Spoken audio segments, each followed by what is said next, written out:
Bonjour, nous sommes le 11 mars 2016 et si vous suivez un petit peu l'actualité du blog ici, vous savez ce que j'ai derrière moi parce que je l'ai expliqué. Si vous n'avez pas vu ce petit billet, ben, je vais vous expliquer de quoi il s'agit.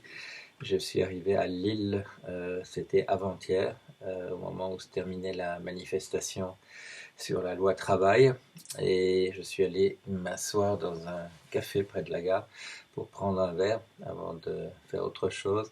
Et dans le café, il y avait des manifestants, enfin des gens qui avaient manifesté. Il y avait en particulier un groupe bien sympathique, je crois qu'ils étaient 5 ou 6 de d'EDF, mais comment dire, la sobriété était très très loin derrière eux. Et à un moment donné, je me suis dit, bah, ils vont faire le tour du café, ils vont demander aux gens qui sont là ce qu'ils pensaient de la manif. Ça y est, euh, ça a pas manqué. Ils sont venus me demander. Alors, bah, je leur ai expliqué, j'ai écouté aussi ce que je leur ai posé des questions, et ils m'ont expliqué en particulier qu'il y a un principe sur les 11 heures. Et on me dit, voilà, bah écoutez, imaginez qu'on a déjà fait 10h30 et puis que quelqu'un appelle en disant, voilà, je suis dans le noir, il fait froid, ça fait plusieurs heures que ça dure, qu'est-ce qu'on va faire? On va dire, ah non, monsieur ou madame, j'arriverai, ça enfreindrait sur mes 11 heures. Enfin voilà, on a bavardé et ils ont aimé ce que j'ai dit et ils m'ont demandé ce qu'ils pouvaient faire pour me faire plaisir et j'ai dit, bah, vous pouvez me laisser votre drapeau et, euh, et le voilà, il est là en arrière-plan. Qu'est-ce que ça dit? Énergie, Lille, euh, métropole. Voilà. J'ai parlé hier de pourquoi j'étais à Lille. Ben, j'ai parlé hier aux étudiants de la Cato, de l'Université catholique de Lille. Je leur ai fait un long exposé bien détaillé sur les inégalités. Voilà, ça les a intéressés. J'ai eu des questions intéressantes à la fin. Et je voyais que, bah ça je le voyais quand même, que je leur parlais des inégalités d'une manière qu'ils n'avaient jamais entendue. Qu'ils n'avaient jamais entendue. On a parlé un peu de tout, de la crise des subprimes, encore pas, non pas tellement, mais des inégalités aux États-Unis, des inégalités en France, et d'où ça vient. Ça vient de la transmission du patrimoine, ça vient aussi de la manière dont on gagne de l'argent. Et je leur ai parlé du profit marchand, du profit industriel, les salaires et de la rente. Voilà. Et comme ça, j'espère ils ont un cadre maintenant pour penser à tout ça. Un cadre qui soit autre chose que celui qu'on leur offre aux 20 heures avec comment dire, des mirages, de l'illusion, de la propagande, et ainsi de suite. Et la veille, j'ai eu l'occasion de tester le message le dernier qui sort, éteint la lumière. C'est la première fois que je fais vraiment un exposé sur ce dont parlait le livre. J'étais à l'Institut d'études avancées de Lille, pardon, excusez-moi, de Nantes, une création d'Alain Suppiot à l'époque, qui est professeur au Collège de France maintenant. Vous savez tout bien que je pense de ce qu'il écrit, et il a l'amabilité de me faire savoir qu'il aime bien ce que j'écris moi aussi. Voilà. Et, et là, donc, j'ai pu tester le message de ce livre. Il y a un monsieur qui était là, un philosophe, qui est venu me dire qu'il ne comprenait pas pourquoi on perdait son temps à essayer de faire passer pour du savoir des clichés qui viennent de bandes dessinées et de films de Hollywood. Alors on a quand même bavardé un tout petit peu. À un moment donné, je lui ai demandé s'il était hégérien et de guérien.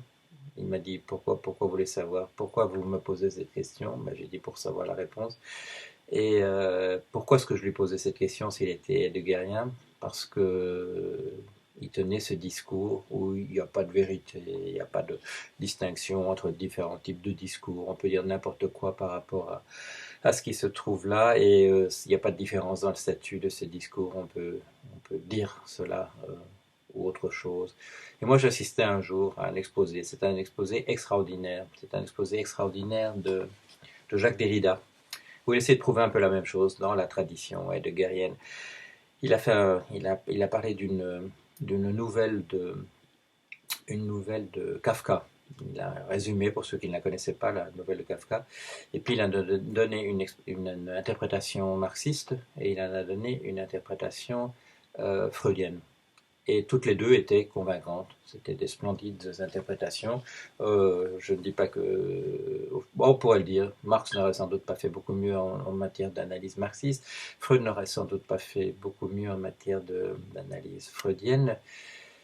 Mais ça ne prouvait toujours pas ce que Derrida essayait de montrer, qu'il n'y aurait rien de solide derrière tout ça. Oui, on peut faire ça, bien entendu.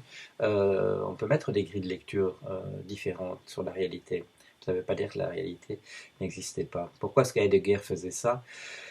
Eh bien parce que le message subliminal, et il n'est même pas subliminal, parce qu'on sait que c'est ça qu'il voulait faire, c'est de dire il n'y a que Dieu qui comprend tout, et nous, on peut juste fermer notre gueule.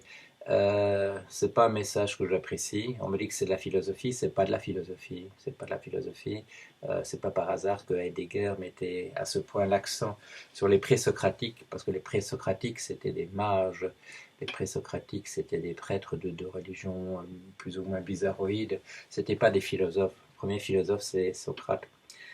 Et il a eu de bons élèves, comme Platon, et puis Platon a eu de bons élèves comme Aristote, et puis il y a encore de bons élèves maintenant de cette tradition-là. Mais Heidegger, c'est autre chose. C'est contre le savoir, c'est un discours contre le savoir, il faut le savoir. Oui, voilà, il faut le savoir. C'est pas par hasard, à mon avis, que cet homme a été un nazi militant, et que, voilà, il y a une parenté entre la philosophie d'Heidegger, qui est un très grand pas philosophe, c'est un très grand penseur. C'est pas un philosophe, mais c'est un très grand penseur. Je veux dire, c'est inattaquable ce qu'il écrit. Je veux dire, dans la cohérence des arguments. Ce qui est attaquable, c'est que c'est son discours de dire attention, tremblez, tremblez. Ça va pas. C'est la preuve que c'est pas de la philosophie.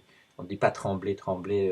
Vous allez voir ce que vous allez voir dans la philosophie. C'est un discours de savoir à proprement parler. Enfin voilà, je n'étais pas là pour parler d'Heidegger. Euh, j'ai parlé à une personne qui n'était pas d'un scepticisme radical comme celui-là. Scepticisme, c'est bien, hein, se douter, ne pas prendre n'importe quoi pour argent comptant, c'est une chose formidable.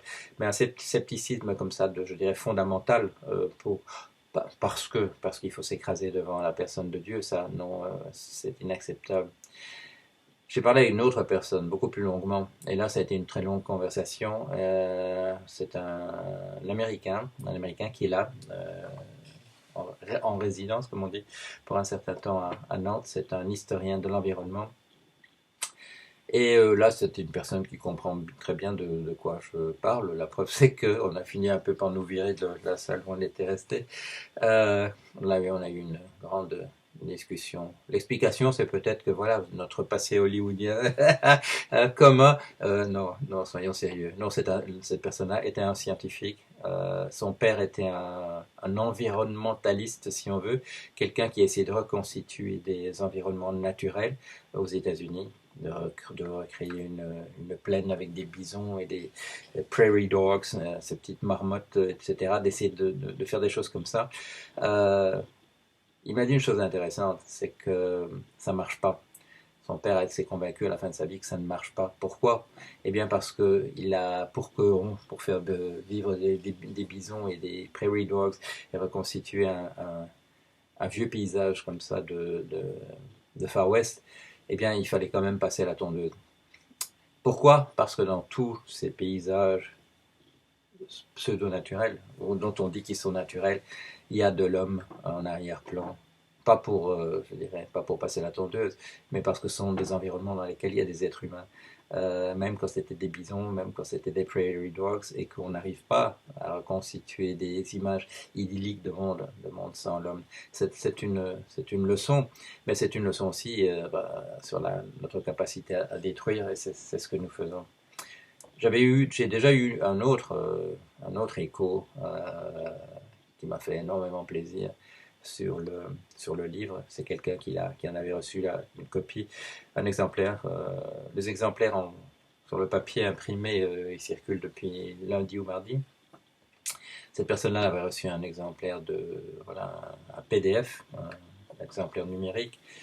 Cette personne a terminé sa lecture, c'était dimanche dernier, et a tenu à m'envoyer un message immédiatement en disant bah, écoutez, il faut que je vous dise tout de suite le plaisir que j'ai eu à la lecture de votre livre. C'est un journaliste à qui on avait envoyé un exemplaire pour qu'il en fasse un compte rendu. Et il va en faire un compte rendu dans une revue à grand tirage. Je ne vais pas dire laquelle, sinon vous sauriez qui est le journaliste. Et on a échangé quelques mails à la suite de ça, parce que finalement ça fait plaisir, je lui ai dit moi aussi.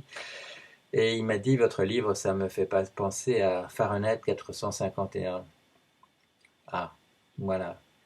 Et qu'est-ce que ça veut dire? Ben, vous connaissez peut-être ce roman de Bradbury, dont d'ailleurs Truffaut avait fait un film. C'est la résistance. C'est la résistance. Voilà. C'est une époque où on ne peut plus posséder des livres.